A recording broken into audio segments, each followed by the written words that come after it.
So this is the Cristal Products Untouchable Wet Tire Finish, durable protection and shine. So what I do is every time I wash my car, I apply this right to the tires.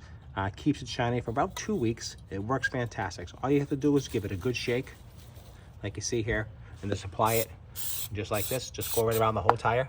It's like a silicone base.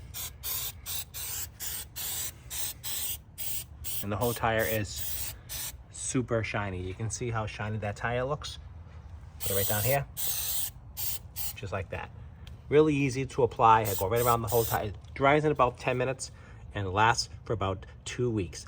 Every time I wash my car, I always protect the tires with this, and it works fantastic. You can see how it applies. It's got a single trigger spray finger on your finger right here. And it's got that really extreme wet look. And I love that when these tires, when it's dry, it looks super duper cool. Definitely recommend this one.